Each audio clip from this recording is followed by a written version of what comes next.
Recently, a friend of mine asked me to refinish this old piece of furniture, this antique vanity that she had had in her room as a kid.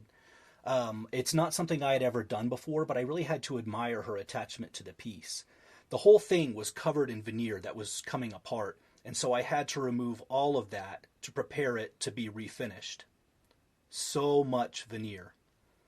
It took some time to get it all apart and to take the piece apart.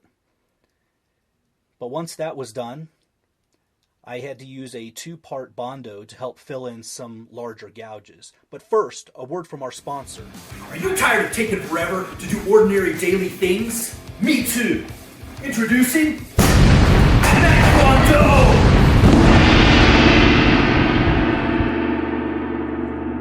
Follow my 90-step process and learn how to complete tasks in minimal time. Like this!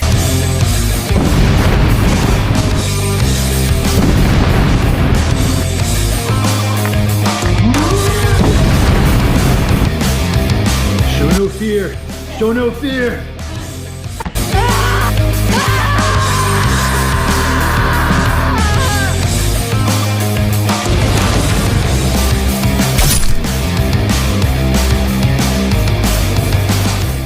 So once everything was taken apart, I had to spend about 100 hours sanding, and then I used an adhesive to put the new veneer on. Now I couldn't clamp the curved edges, so I had to seal those in a vacuum bag to allow the veneer to adhere properly to the piece.